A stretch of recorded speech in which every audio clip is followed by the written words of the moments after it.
Oh, heavens above, what is life that it's so cruelly twisted and unfair? Min is a man of endless misfortune, so cursed that he seeks solace from the king of hell as he leaps into the abyss, wearing a bitter smile while silently cursing his wretched existence.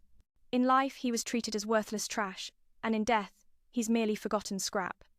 Now, rewind to that moment when Min and his two companions entered the dungeon. The dungeon stood in stark contrast to their dreams, where Min couldn't fight at all, dragged along like a mere tool. Life had already been harsh, and now he faced terrible teammates. After defeating the rat, they forced Min to collect the scraps, knowing he could spot value through his appraisal skill. Royd mocked him for tripping, hurling insults left and right, while the mage Jolin joined in the relentless teasing. Min held the weakest job among all, so he endured the taunts and apologized just to survive. From birth, everyone receives a job from the goddess of light, while the goddess of darkness grants skills. These skills can be honed to unlock new abilities, but jobs are fixed forever. One's future success or failure hinges on sheer luck in this system. Jobs are divided into 3 tiers. At the top, the elite class, incredibly rare, mostly for wealthy merchants or leaders. Next are people like Joe and Jolin, with jobs like swordsman or mage. At the bottom of society sits Min, with skills unfit for battle and no way to grow stronger. Jobs are often inherited from parents, but Min lost both early, leaving him with no family legacy. Desperate, he chose the perilous path of an adventurer. At first, it sparked dreams of turning his life around, but once in, he realized how brutal it truly was. After learning the giant rat's tooth was the most valuable, Min tried to pry it out, but it was beyond his strength. Royd whipped him mercilessly, seeing him as nothing but a scavenger forced into dirty work. Even when stoned, Min endured, only to face more abuse. Jolin demanded he know his place since they guaranteed his life. Min swallowed his resentment and pressed on, aware this world favored the strong. As he dug out the rat's disgusting teeth, Joe and Jolin laughed and mocked him endlessly. Though cruel, their words rang true. Appraiser was a worthless job, only good for collecting from dead monsters. Bringing the whole rat back was too much effort, so Royd recruited someone like Min for the task. Once done, they moved on to survive. In this harsh world, it's the only way to live, even if seen as trash. Venturing deeper, the 3 got lucky, finding a powerful creature's corpse that could fetch a fortune. But Min sensed something odd. Who would leave it here unguarded? According to guild info, this beast shouldn't be here. Royd didn't care, ordering Min to work faster. Luckily, the teeth were easy to extract, but nearby, more lay in wait, sending chills down Min's spine. The map showed a straight path, yet it had twisted strangely. Min advised the pair to turn back, but they refused. This was easy money. If he wanted to leave, fine, but hand over the loot and his share. Caught, Min obeyed to keep what little he had, fearing no team would take him again. He worried that returning alone meant no one would recruit him. That's why he endured the abuse these 2 at least took him in. Staring at the treasures, Min wondered why adventurers like them left materials behind, and who could defeat so many at once. The truth emerged: the monsters had killed each other in a frenzy. Witnessing the horror, they all froze, knowing even at full strength they might not beat one. Escape was the best plan, but they needed bait. Royd demanded Jolin use paralysis. She cast it instantly, turning Min into the target to lure the beasts. As they fled, they wished him luck, leaving him furious but helpless. The creatures attacked, tearing into him, yet the spell broke from the pain, letting Min fight back with rocks. He tossed the materials to buy time and crawled away, but at the end of the path, those traitors blocked the way. Forced into a dead end, despair piled on as monsters closed in behind, and a bottomless pit loomed ahead. Trapped, Min smiled bitterly, thinking being eaten or falling would hurt, but falling might be quicker. In his final moments, he blamed himself for being a useless appraiser, for chasing dreams that led to this. He regretted not escaping his fate earlier, yet kept trying. Becoming an adventurer promised freedom, but it only brought Royd's contempt and abandonment. Stepping toward the void, Min stopped blaming his job. No one chooses their birth, but they choose their path. Too late for regrets, he leaped into the abyss, pondering his life's purpose and if his years meant anything. What a wretched life, ending in obscurity. He hoped for no next life, fearing more torment. But miraculously he survived, splashing into water. His tears of agony awakened someone. A sorrowful figure approached, empathizing with his suffering, and gently kissed him, healing his wounds. Awakening, Min thought it a dream until he fully recovered and saw her. Before him stood the world tree, known as Yggdrasil. Still alive and healed, Min felt overwhelming gratitude in this enchanting space with flowing waterfalls. His appraisal revealed the world tree's supreme healing powers, surpassing all medicines. It thrived without light, holding infinite mana. Legends say humans draw magic from air mana, born from such trees. Though one vanished centuries ago, mana persisted, baffling scholars who theorized more existed, hidden away. No one imagined one deep in a dark dungeon. Min thanked the World Tree for saving him, feeling true happiness for the first time.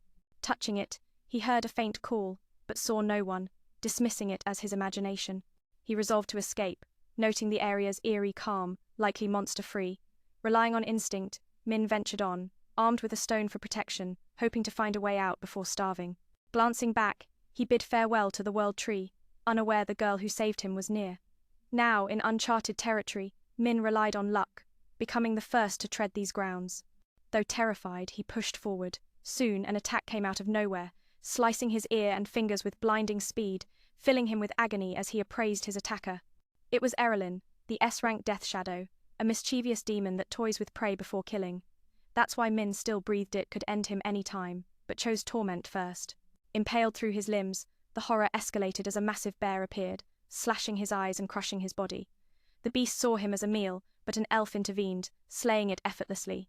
Awakening healed again, Min gazed at his savior's beauty, like a fairy from tales, bringing peace to his heart. But her mother demanded tea, forcing it down his throat with strict orders.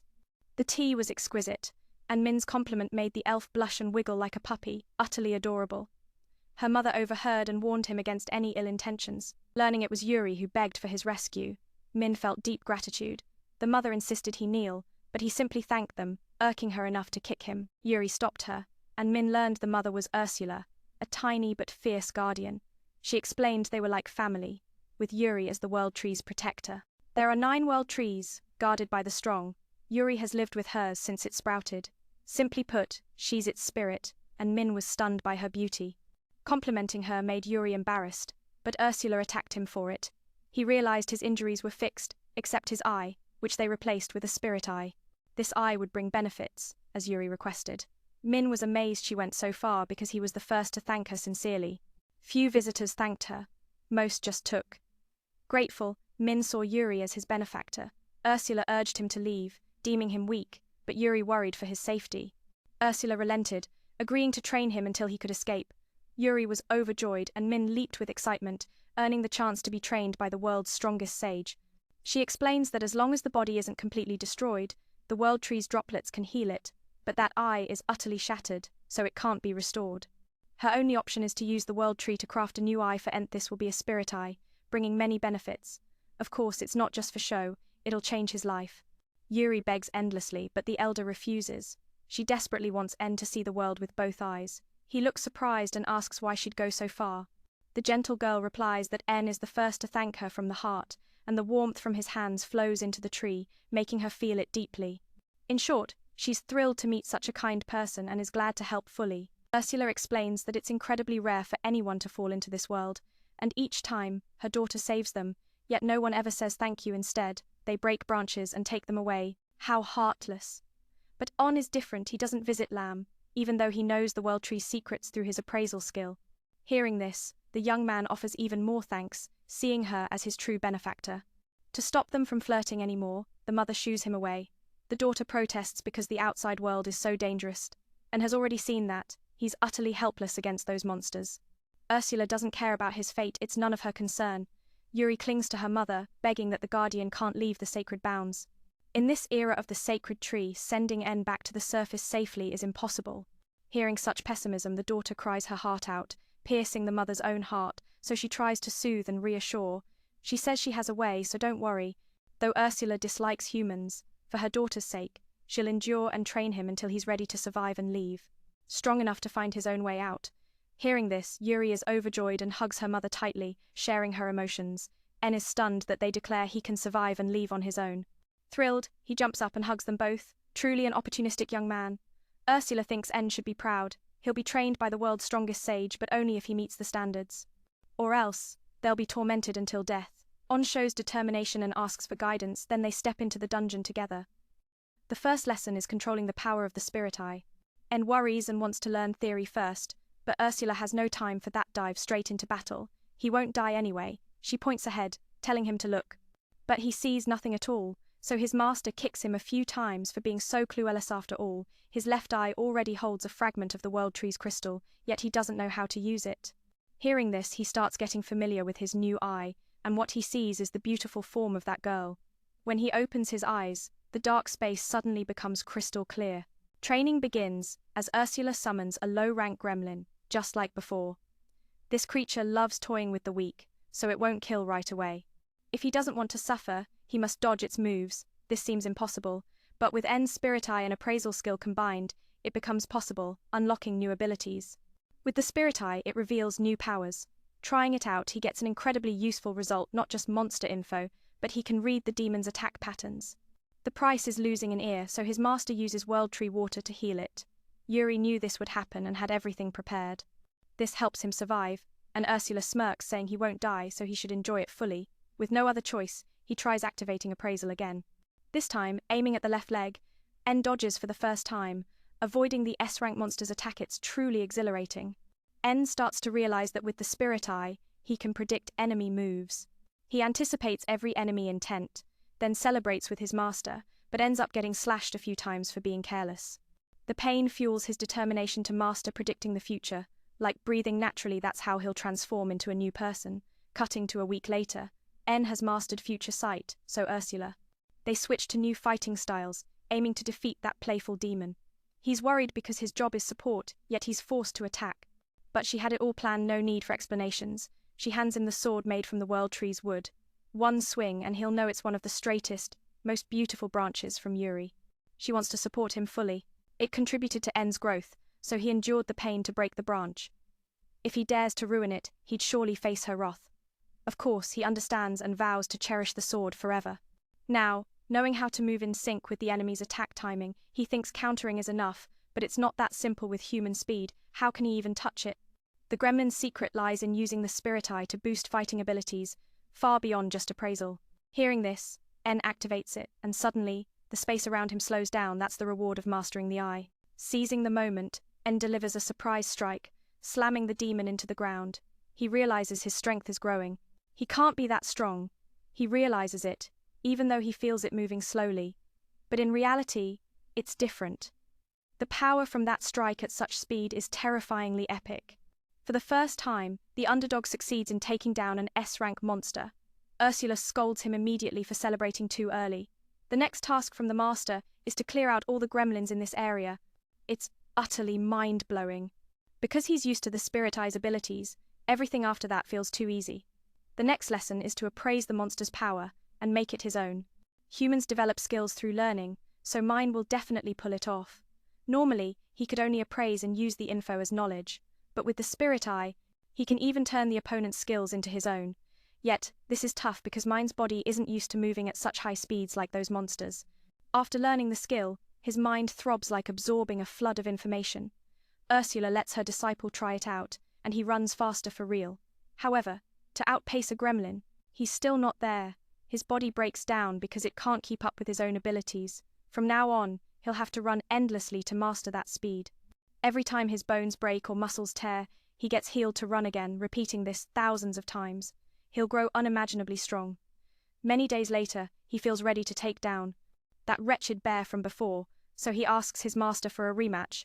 Ursula scolds him straight, saying it's still too soon, so she'll pass on the appraisal ability of the mightiest sage. Hearing this, mine lights up with joy, but Ursula looks like she's being forced by her daughter. Among her countless skills, one mine will learn is to cancel spells. In other words, he can use magic just by thinking, without chanting like regular mages. By appraising his master's skills, the young man learns it, but the price is steep. His body feels like it's exploding. Still, he pushes through, analyzing all the info. About 5 days later, mine realizes his body has very little magic power, so he keeps blacking out during spells. Several times like that, Yuri uses the World Tree's water to boost his total magic power. To do this, he must constantly push himself to the limit. As long as a bit of magic remains, it won't increase. After intense training, he can now fire off 1,000 fireballs at once. It's truly epic. All his stats skyrocket from analyzing the gremlins and Ursula's skills. Feeling he's ready, she sends him back to fight the bear. Upon arriving, it cowers in fear from the last thrashing, but his master encourages him, saying he's stronger now, so no need to worry. Just use all the knowledge he's learned to survive this epic battle. With determination, he stands before the massive bear and demands a showdown. He opens with a barrage of fireballs, but they're a bit weak. Seeing that, Mine uses super acceleration to close in, but it's too predictable. Luckily, with future sight, he counters before getting hit. Besides fire, he now masters intermediate wind spells though.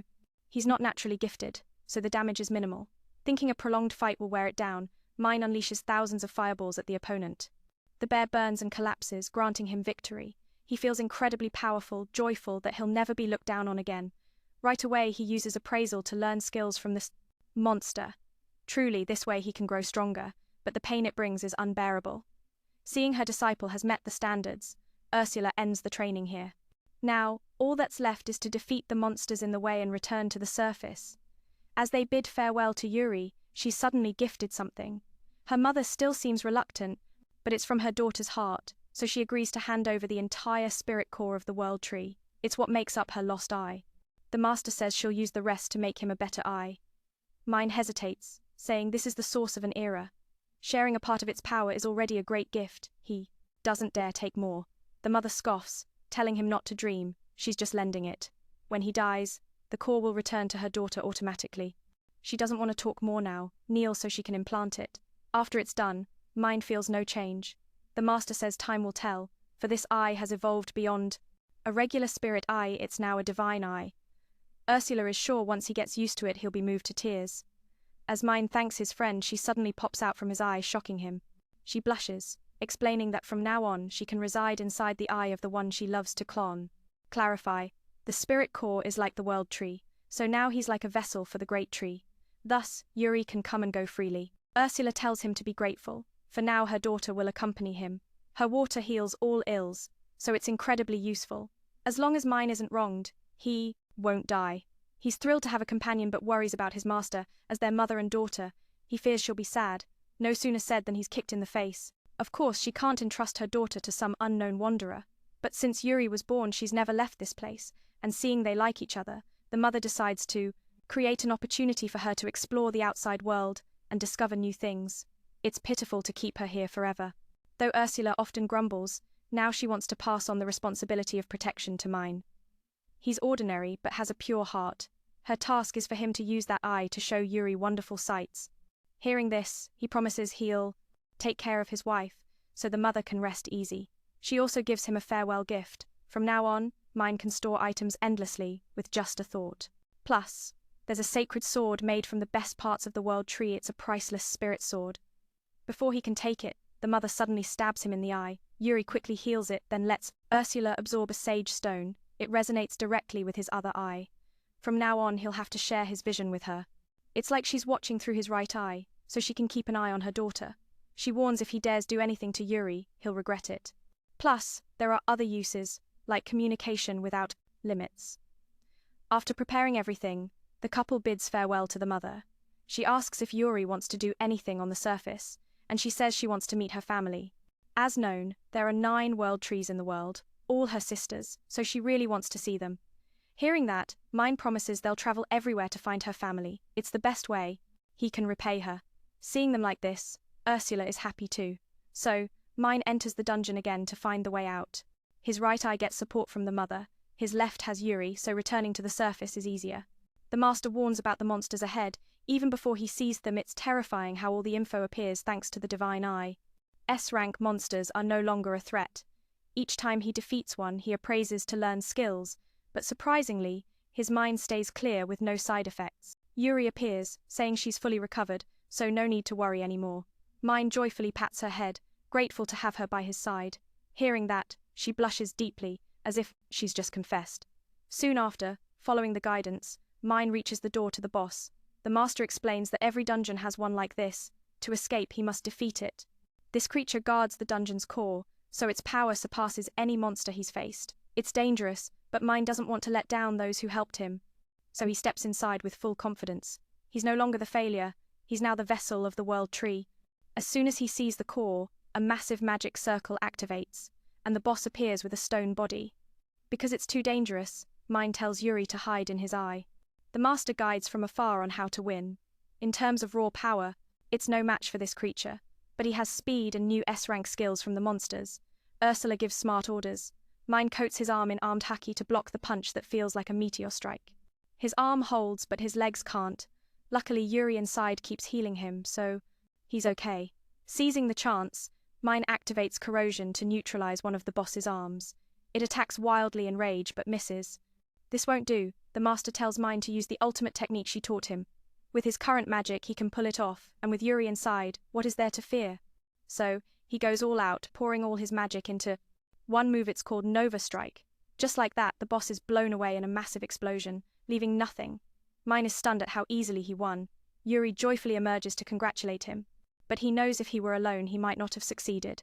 So, he gratefully holds her hand. The mother inside is jealous, but can't do anything. After appraising, he gains all plus rank skills. The master reminds him that now he can take abilities not just from monsters, but from the dungeon's core too. Based on his right eye, she teleports to help. In short, the divine eye is the world tree, so its guardian like her can come and go as long as he's nearby. After analyzing, the result is that the dungeon core and spirit core are very similar, so Mine can use it to enhance his eye, making it even more powerful. Hearing that, he's shocked because it's already strong, yet it can level up. The master then transfers the core into his eye successfully. Now evolved, Ursula thinks if he keeps absorbing things like this, he might become the strongest human. After exiting, the door seals shut since the core is gone. From now on, the path to the world tree is blocked, so Ursula doesn't need to guard it and can accompany her daughter directly. Hearing that, Mine is glad, as he respects his master. The scene shifts to the Adventurers Guild.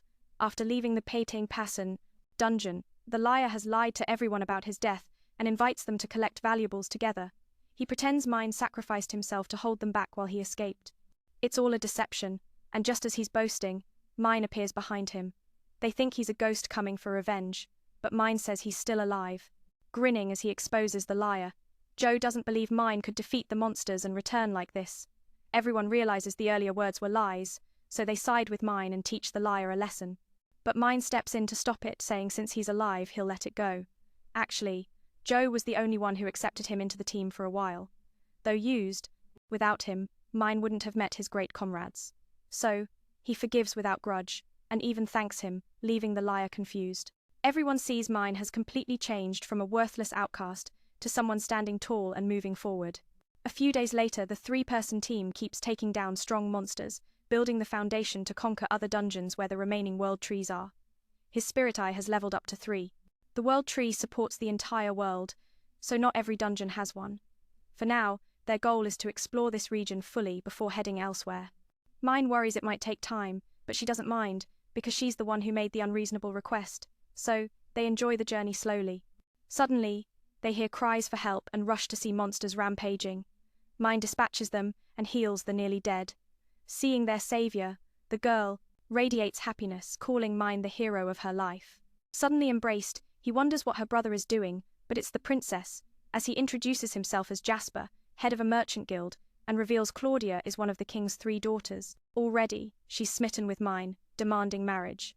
Yuri steps in to stop it, claiming she's his wife, leaving him stunned. But Claudia accepts being the second wife, as multiple spouses are normal here.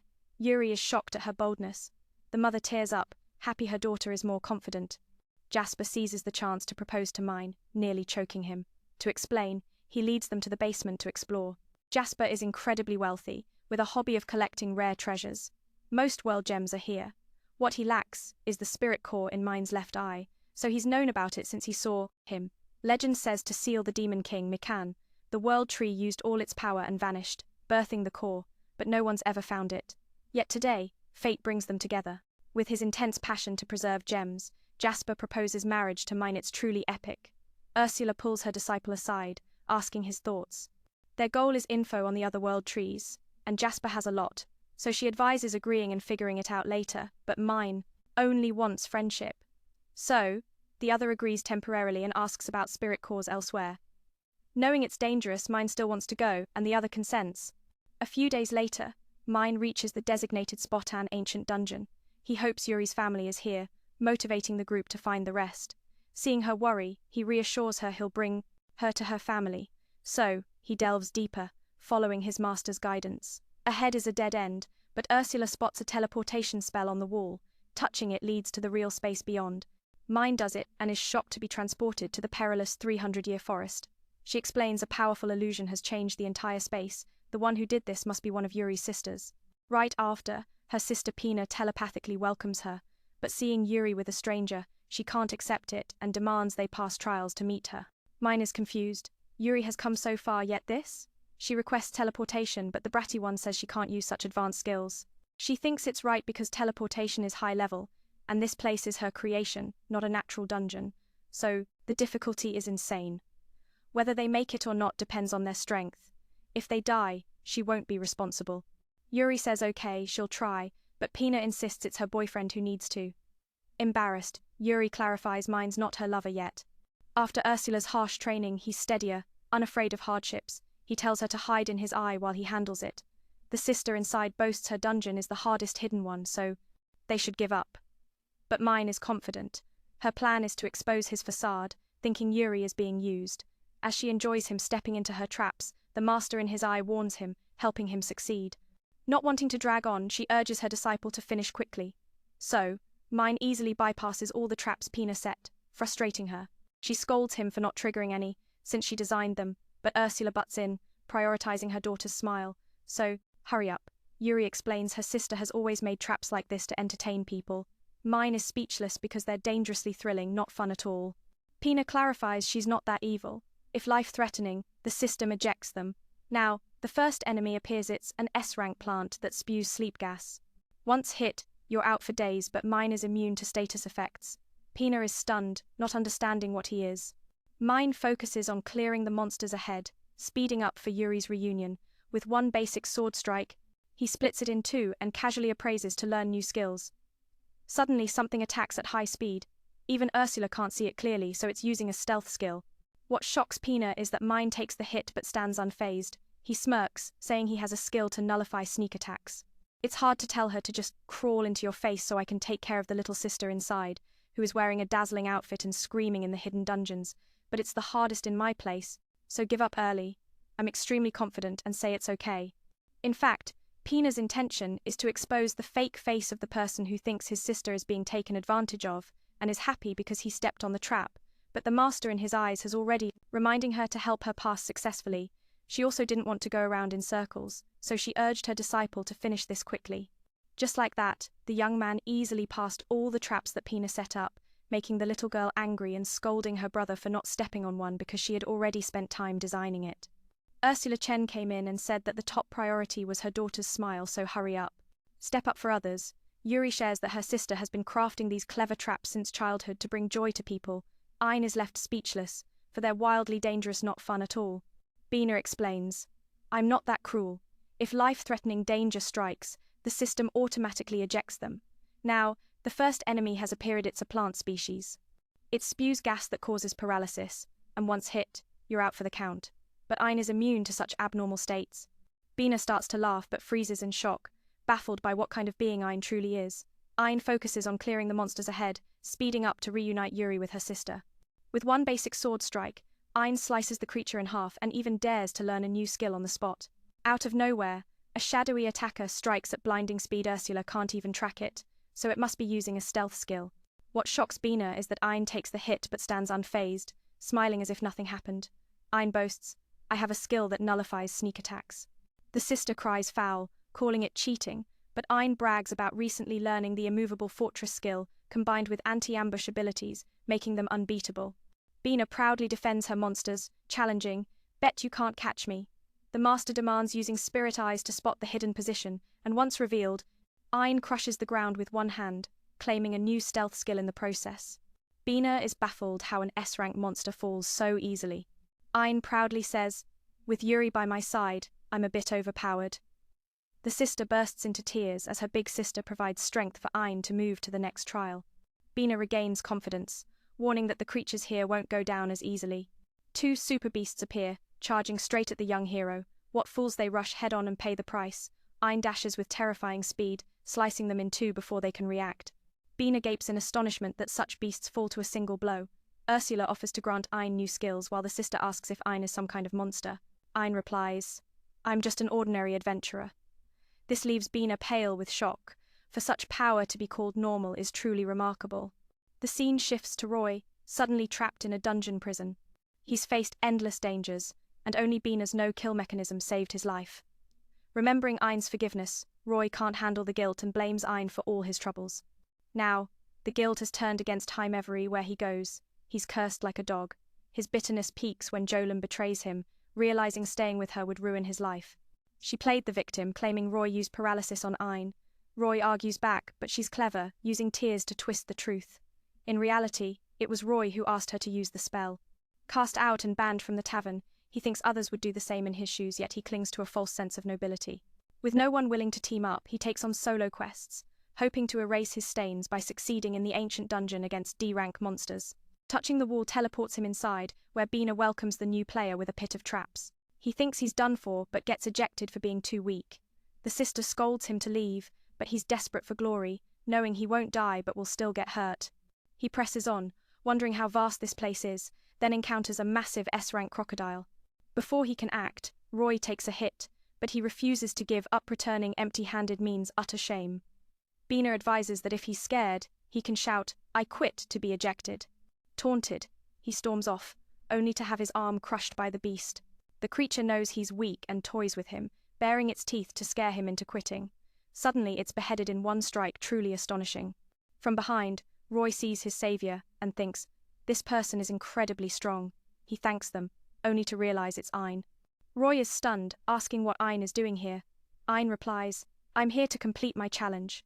Roy can't accept that someone so unremarkable could be this powerful. Ein, having let go of grudges, asks Yuri if they can save this fool. She agrees, offering healing water. Roy is shocked as his mangled body heals in second spear magic. He wonders who Ein is talking to, but before he can ask, Ein uses a sleep skill to knock him out and eject him. With that, Ein presses onto the boss room. The adorable sister admits Ein is skilled, but even with such strength, this trial might be unbeatable. She's worried that defeating the boss will seal the door to the world tree.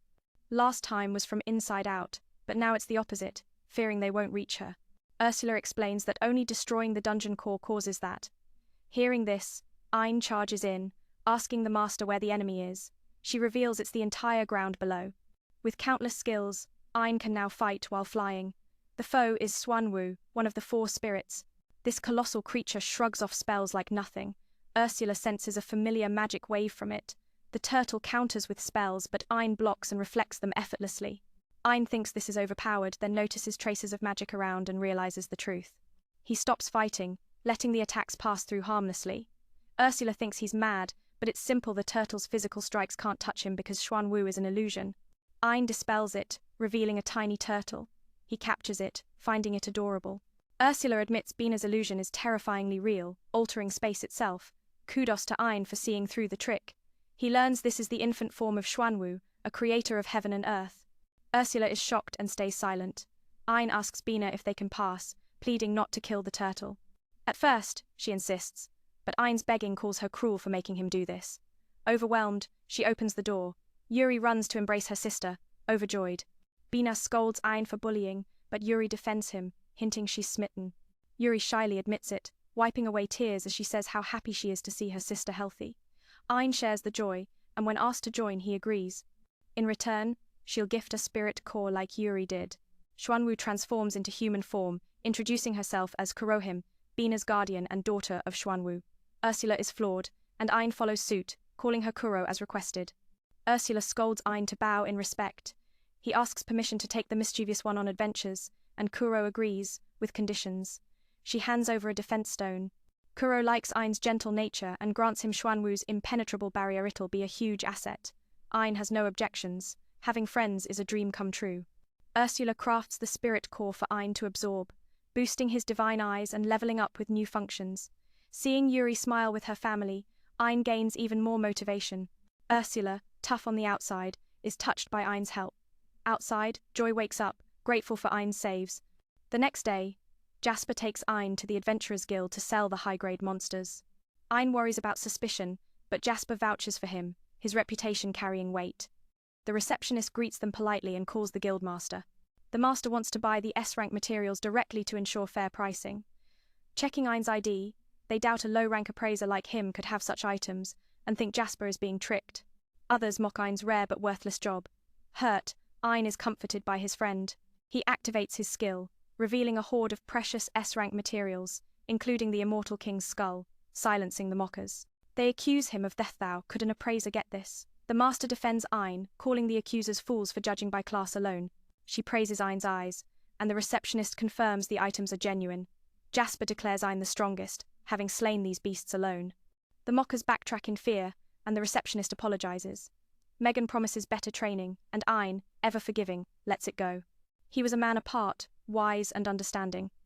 Megan believed that while fate is set at birth, those who rise above challenges like Eon are truly admirable, making the world more thrilling. This was proven when Eon single-handedly destroyed an S-rank monster. Those words stirred him deeply. Touched, he smiled freely, feeling safe in this place. Turning to Jasper, he said how lucky he was to meet such noble people here. The guildmaster beamed with excitement, admitting he loved strong young men and jokingly asking for a son like that, inviting Eon to join. Megan didn't pressure him, knowing they'd meet again soon. The receptionist invited them to wait in the room while results came in. Jasper held back, asking Eon to show all the materials after conquering the hidden dungeon, since this was just a fraction. Hearing that, crowds of adventurers swarmed, eager about the hidden dungeon Eon conquered alone. That evening, Eon soaked in a luxurious hot bath at Jasper's place, feeling exhausted from being scorned and then praised.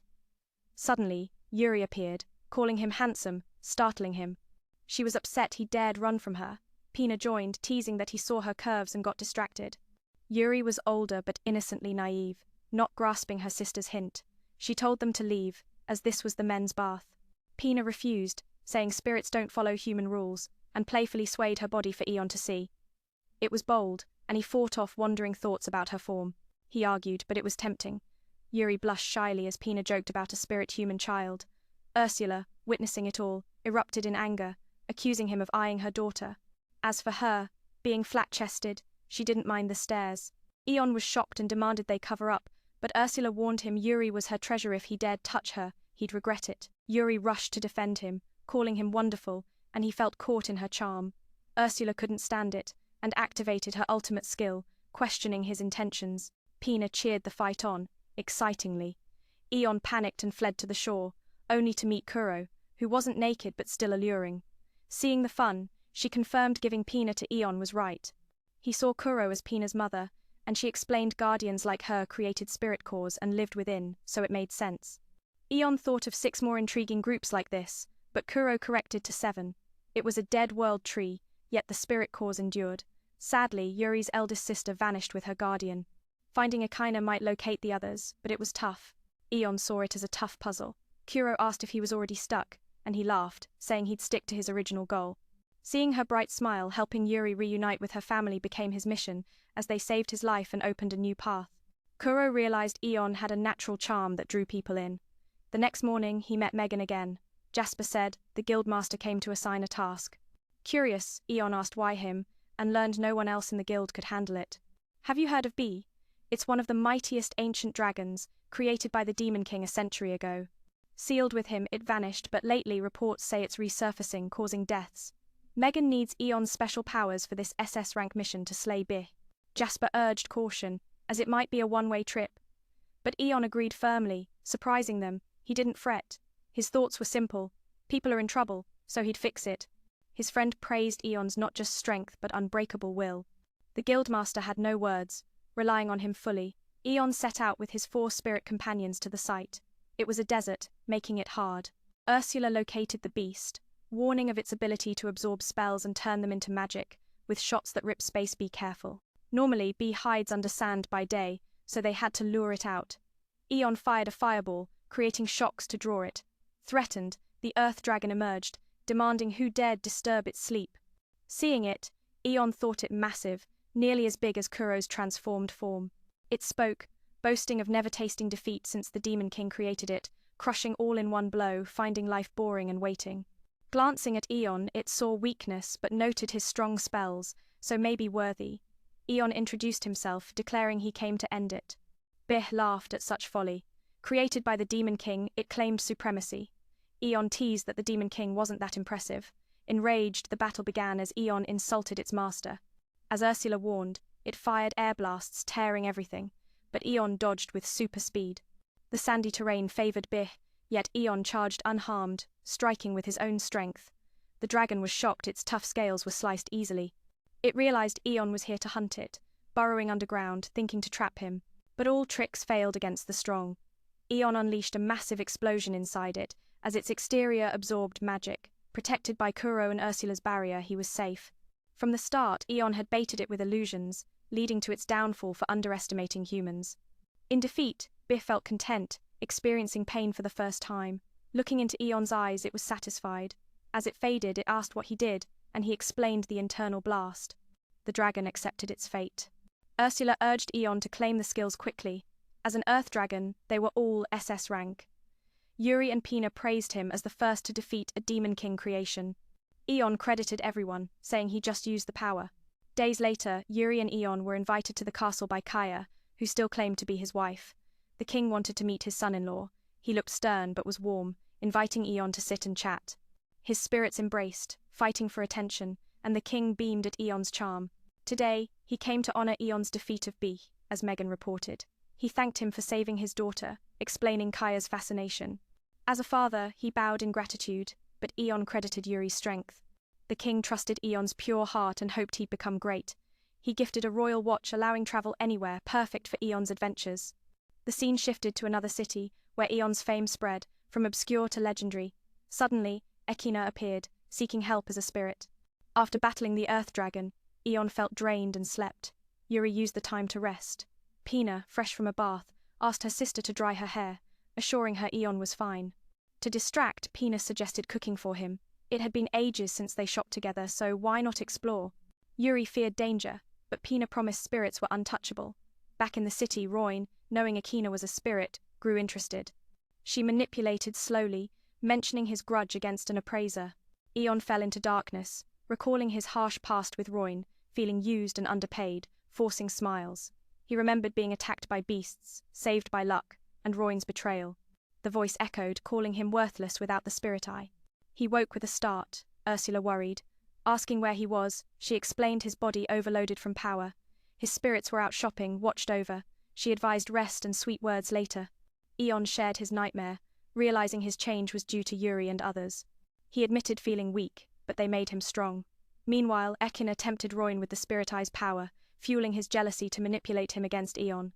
He kept seeing himself as prey for those flesh-eating monsters, and if not for his sheer luck that day, he would have been torn apart just like that. The body below thought that only with the spirit eye could he transform and survive, otherwise he'd remain a worthless outcast, no better than trash. Even now, though Ain has changed, his core stays the same as before.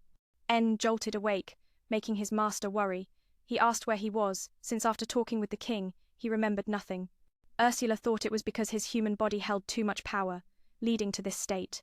She said her daughter was very concerned, so they should share some sweet words soon.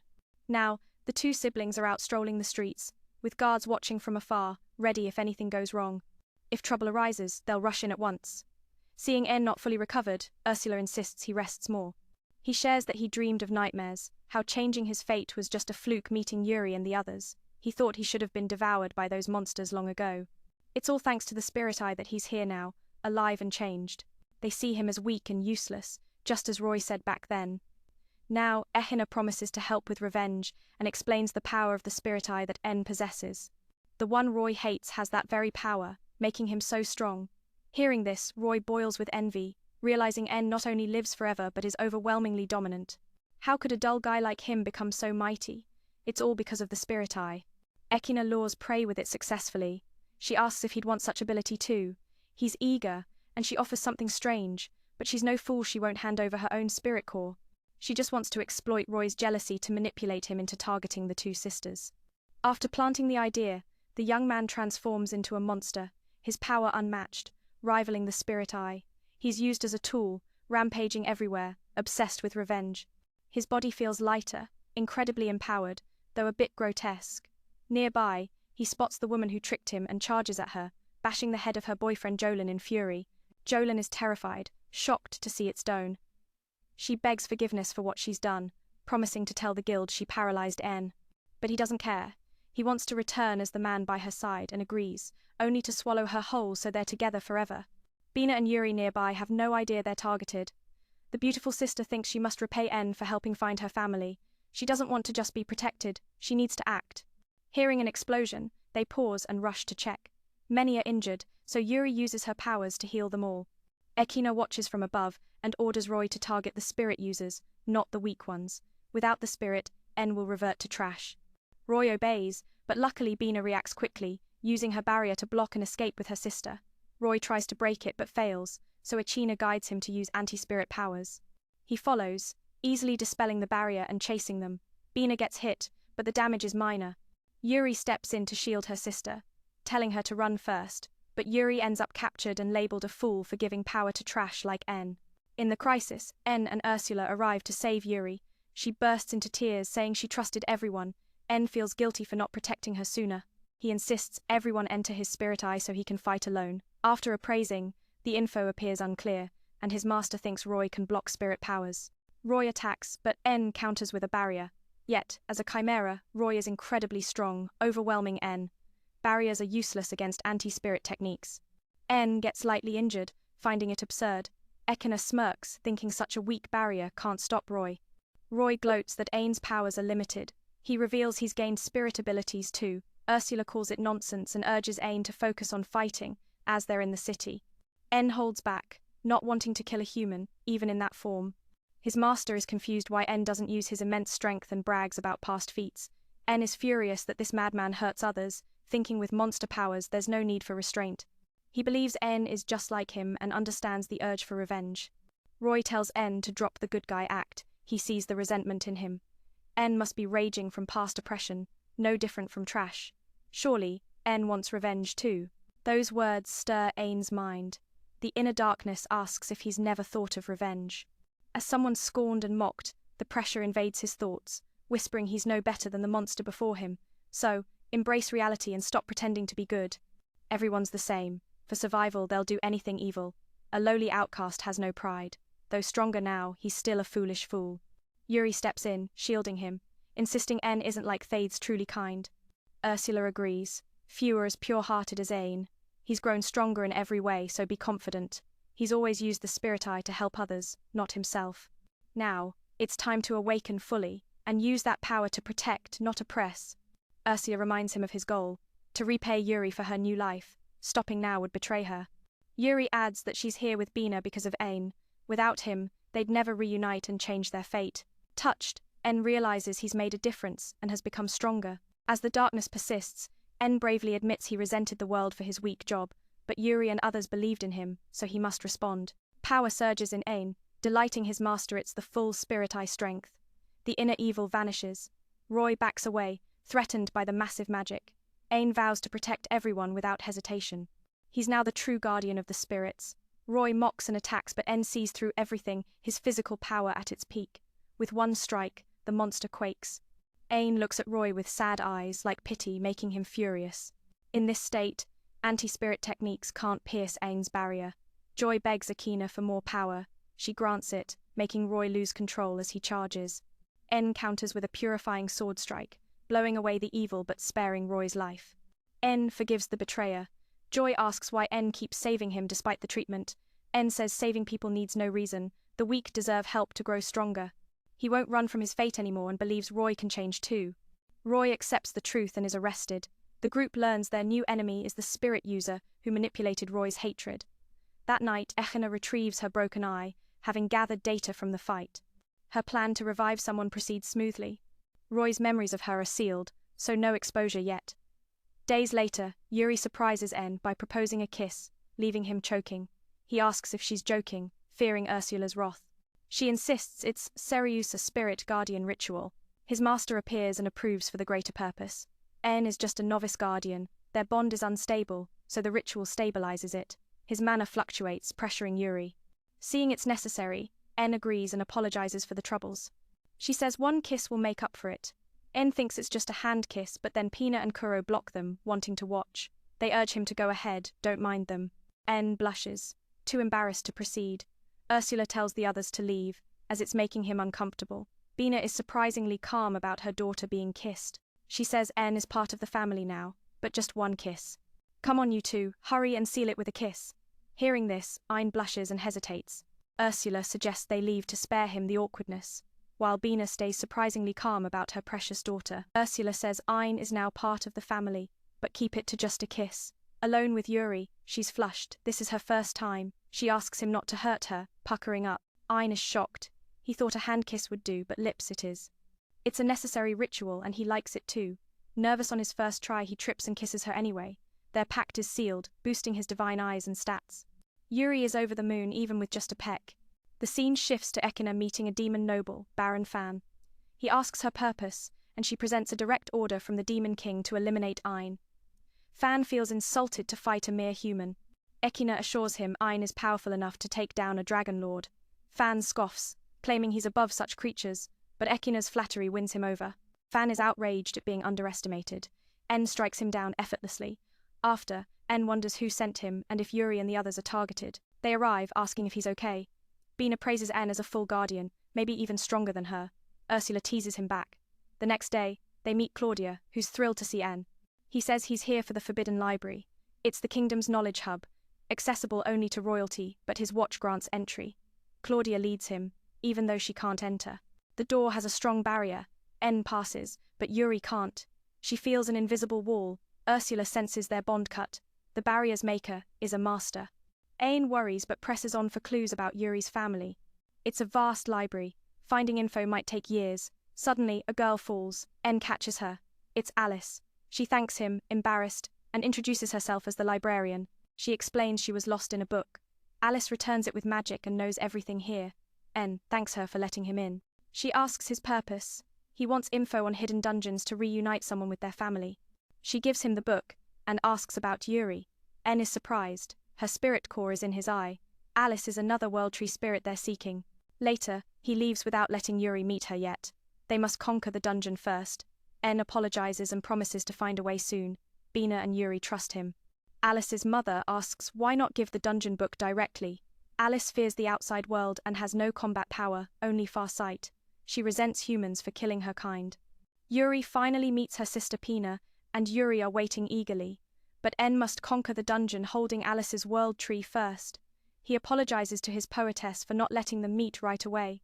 He promises to find a way soon, so just wait a bit longer. Pina and her sister trust him completely since Alice is here now. He can't just run off. Meanwhile, the sister's older sibling is in the library watching. Alice's mother asks why not give En the book on this dungeon right away. It'd reunite the three sisters and Alice would love it. But she's too timid, fearing the outside world and lacking any fighting strength. The only thing she has is, that's heavenly eye, seeing through everything. Worst of all, what scares this spirit sister most is human nature. Alice despises humanity for killing her father, Chu Turk. But Phoenix sees En isn't that kind of person, right? Still, her daughter can't accept him. Remembering earlier, when he heard Alice is the World Tree spirit, En. She's shocked. Her mother scolds her for not offering anything to the guest. She introduces herself as the guardian and daughter of Phoenix, named Akan Han. She's very easygoing, so she quickly warms up to En. Phoenix hopes he'll treat her daughter well, since she's so happy. He then mentions Pina and Yuri are waiting and invites her to meet them. But that's impossible, they must be misunderstanding. This isn't a palace like outside, it's a hidden dungeon. The gate he entered connects two realms. In reality, this place is completely isolated from the outside world. That special teleport gate makes this library a treasure trove of knowledge. For the entire kingdom's knowledge. So it's sustained by the world's energy to maintain its protective barrier.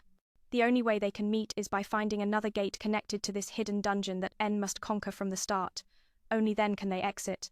As for leaving, it's tough because Alice's body is already weak. En approaches and asks if she doesn't want to see her family. He already knows the answer. She's terrified of stepping into a totally new world. He's felt that fear before, but with Ursula and Yuri's help he overcame it.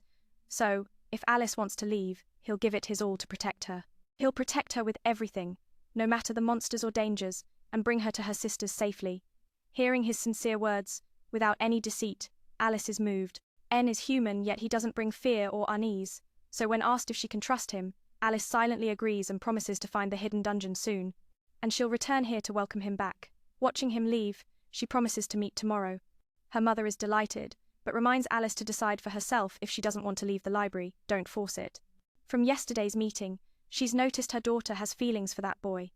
Alice wears her emotions so openly, just a glance at her face reveals it all. From her face, it's clear. In Alice's mind, she's read so much about love, yet her heart races wildly whenever she thinks of En, her chest tight with joy. The dull world suddenly bursts with color. Akan Han thinks reading is great, but sometimes experiencing it yourself teaches more.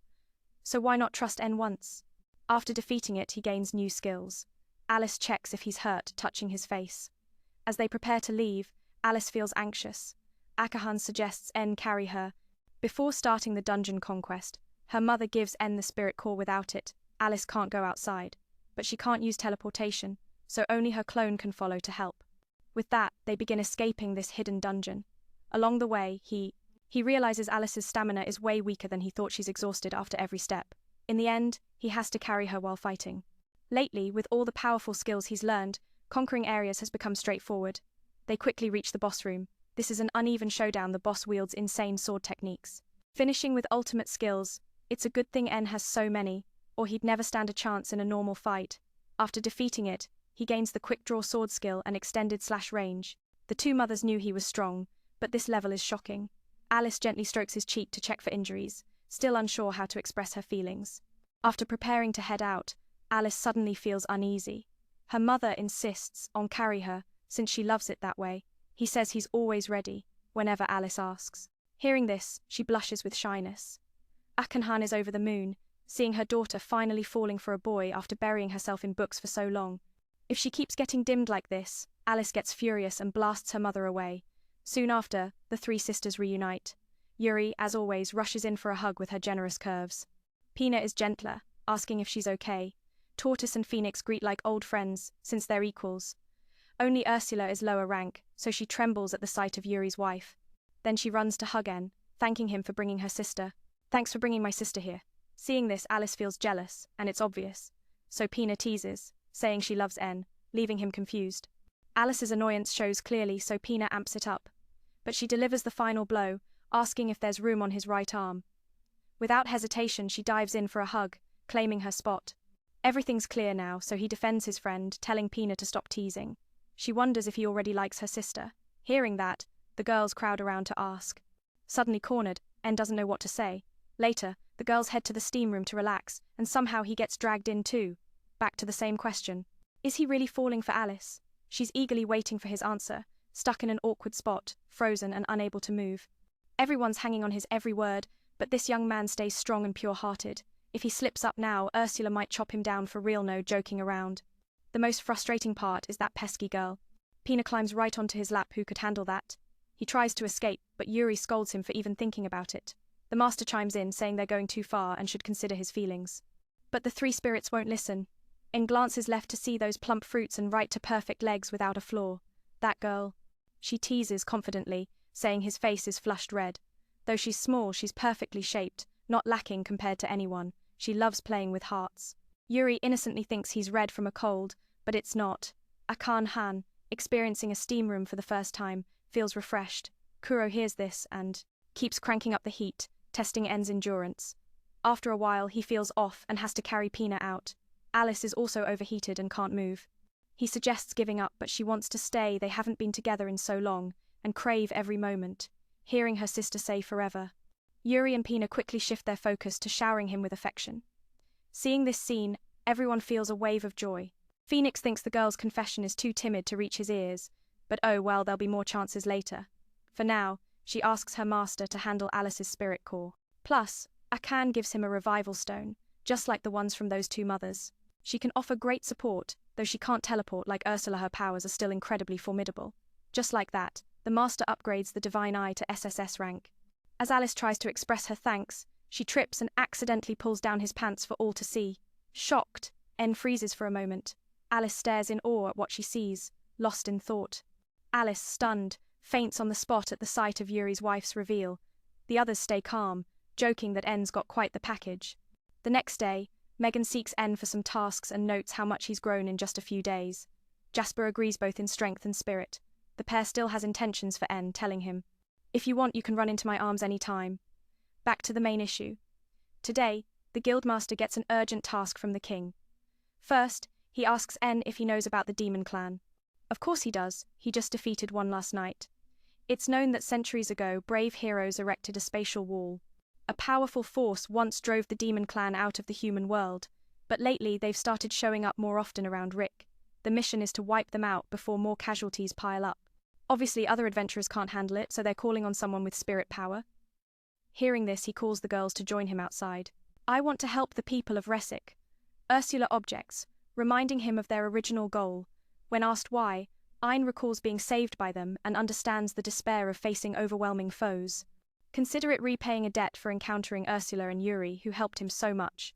Hearing this, his wife emerges, fully supportive, and the other ladies join in, as long as they do it together. The master just smiles lightly and agrees. Jasper and Megan are thrilled that Ein accepted the quest for. If not, who knows how to resolve it? The scene shifts to a land plagued by calamity, where people face endless hardships. Everyone is starving and exhausted, yet they must offer a girl as tribute to the monster so others can survive. Mia is the chosen one for today. Though young, she's incredibly understanding and, no longer obedient, everyone's faces turn somber like a funeral procession. As they arrive, the colossal 8-headed creature appears, and all kneel in terror before Hydra, hailing it as their god. The village elder urges the father to offer his daughter, deceiving her that she'll go to heaven with her mother. Hearing this, Mia hesitates not at all, smiling brightly. It's so fresh and lively. Farewell, everyone. Dad promises he'll soon join you and your mother, so don't worry. He's likely to choose logout after the sacrifice, for what's the point of living on? Mia offers comforting words, knowing that since Mom went to heaven, he's cried every day. So, she gently reminds him, if I go too, Dad, don't cry because this time I won't be here to wipe your tears. No one can wipe tears for him anymore. The adults finally understand the depth of it all. Mia grasps everything completely and dashes straight to the bloodthirsty monster. At that moment, the father runs over, bowing desperately, begging it to take him instead of his daughter, but the 8-headed serpent refuses, for it despises men. That's why this village is now filled with tragic souls, missing their protectors. The fearsome Hydra threatens that if they don't honor their promise of sacrificing one person each month, the entire village will face total destruction for their delays. Everyone suffers under the grip of its deadly poison, but in their hour of utter despair, Ein arrives with a strengthened barrier, effortlessly blocking the vicious bite from the creature of death. In Mia's eyes, Ein is truly the divine spirit, like Ursula. They reveal that Hyra is an SS-rank ancient dragon with unmatched poison abilities. Thankfully, Yuri's holy water can heal and purify everything, saving the villagers in a spectacular way. The creature is shocked as its poison is neutralized so easily. With the divine eye enhanced, Yuri's healing powers have grown immensely. Ein then urges everyone, step aside so I can handle this beast. It sees Ein as arrogant for speaking that way, just a tiny human, what could he possibly do? It's confident in its poison-coated skin, where swords bounce off like mere scratches. But as soon as it finishes, Mine unleashes a swift sword technique, shattering the monster instantly. Against the strong, all tricks are futile. All schemes become meaningless. Ironically, Hyra didn't realize this. The whole village watches in awe, mouths agape. Some recognize Ein as the famed hero, the ancient dragon slayer. Ursula notes how much it's improved, combining techniques into one powerful strike. After this, everyone feels a surge of hope and gratitude. The lord of this region, strangely, only this place is extravagantly luxurious, completely opposite to the struggles outside. Upon entering, someone steps forward to greet Ein as a dragon-slaying hero and introduces himself as Nigon. Ein is then invited to eat cake, but its taste is horribly awful. The young man tries it, grimaces at the bitterness, and quickly apologizes for the mix-up. The lord in this area, which is unusually opulent compared to the hardships elsewhere, after entering, someone greets him as the dragon-slaying hero and introduces himself as Nigun. Ein is offered cake, but its flavor is terribly off. The young man tastes it, winces at the awfulness, and apologizes for the confusion. When asked about the demon clan rampaging here, the person claims they've never seen anything like it in this territory, which borders Abus, home to many monsters. It's probably just exaggerated rumors. Ein presses further, wondering if people might have mistaken monsters for demons. Nigun affirms that's the case and must apologize to Ein. Had to come here to investigate. Ein wants to verify it himself, because the people are suffering greatly. On the way, he even defeated another Hydra. Hearing this, Nigun reacts with fear, explaining that the village was protected by that creature from monsters, just like his own territory. By killing it, Ein has doomed many to suffering. Ein rejects it, for sacrificing lives is immoral. Today, a little girl was targeted. How can we just stand by? The other argues that one life for hundreds is worthwhile, and asks if Ein plans to stay forever to protect the village in place of the monster. Of course not, as it only eliminates immediate threats and leaves, while they must, to keep living here and endure the monster attacks. He says he has a duty to protect this place in his father's stead and is willing to do anything for it. So, Ein is sent away, wondering what he did wrong. After all, Sacrificing one life to save hundreds still feels unthinkable. Yuri, though not grasping the complexities, steps up. Sadao brainwashes, claiming no one could kill an SS-rank ancient dragon so easily, insisting Ain isn't human but a demon. Thus, to safeguard the territory, they must eliminate him. The young man, fully brainwashed, expresses foolish joy and thanks his friend for the advice. The one in the mirror is the death. Sadao, he wants to claim Nigun's body and is waiting for the right moment. Outside, Ain's group is observing the crumbling walls around the area, which have been neglected for years with no guards in sight, letting monsters wander in freely. When Ain asks a girl about the Lord, she runs away in terror. It appears everyone here knows. Seizing Sadao from the demon clan, it wants to take over Nigun's body and is biding its time. Outside, Ain's group surveys the surroundings. The walls are shattered and abandoned for years, with no guards, allowing monsters easy access. Ain asks a girl about the Lord, but she flees in fear. It seems everyone here knows how terrifying Nigun is. Ain doesn't give up and asks more, meeting a man who advises him to stop, as many like Ain came before but all abandoned them and left. After Hyra vanished, monsters ravaged the place, ruining the entire harvest this year. People here face starvation or death. Hearing this, Ain immediately uses his powers, making the land fertile and planting various crops in an instant. Then, with one strike, the walls are rebuilt. Ain tells them to share any other troubles and never give up hope. Hearing this, the friend chuckles, saying Ain reminds him of the former lord, Nigun's father, who was deeply respected by the people. But when the young man took over, he recklessly made a pact with Hydra simultaneously tightens the defense system and raises taxes to the maximum. This is why the residents live in constant fear of this foe. The opponent says they'll trust Ain this once and strive to keep going. Suddenly, a horde of monsters attacks, so Min stands ready to fight, ensuring the village suffers no more harm.